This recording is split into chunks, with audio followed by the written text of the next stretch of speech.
Les candidats à l'élection présidentielle en France se sont empressés de réagir à l'annonce de la candidature d'Emmanuel Macron en s'attaquant d'abord comme Valérie Pécresse au bilan du chef de l'État.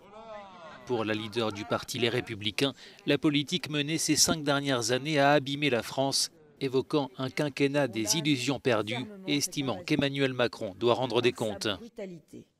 De son côté, Anne Hidalgo, chef de file du Parti socialiste, dénonce une candidature tardive. Pour la maire de Paris, cela fait des mois que le président Macron est au service du candidat Macron et de se réjouir que le débat démocratique va enfin pouvoir se tenir.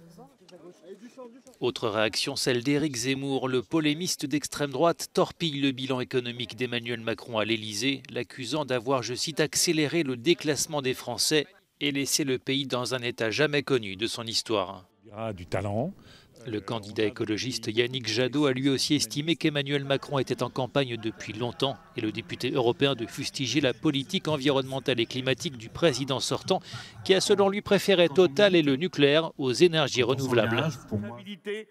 Candidat pour la 3e fois à l'élection présidentielle, Jean-Luc Mélenchon, leader de la gauche radicale, a lui dénoncé ces derniers jours la position d'Emmanuel Macron et des Européens dans le conflit russo-ukrainien, regrettant que l'Union européenne ait décidé de fournir des armements nécessaires à une guerre.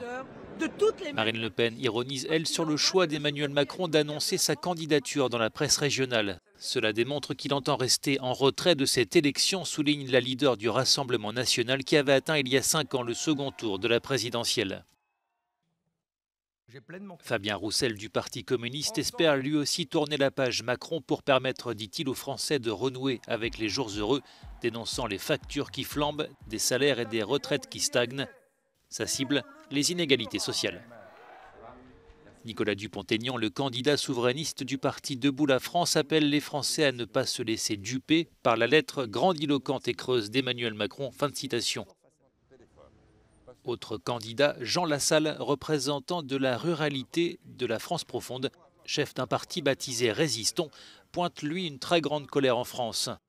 Tout comme Nathalie Arthaud, leader de Lutte ouvrière, candidate pour la 3e fois à l'Élysée et qui dénonce le bilan accablant du président sortant. Rendez-vous dans un peu plus d'un mois, le 10 avril pour le premier tour de l'élection présidentielle et le 24 avril pour le second tour et le verdict final des urnes.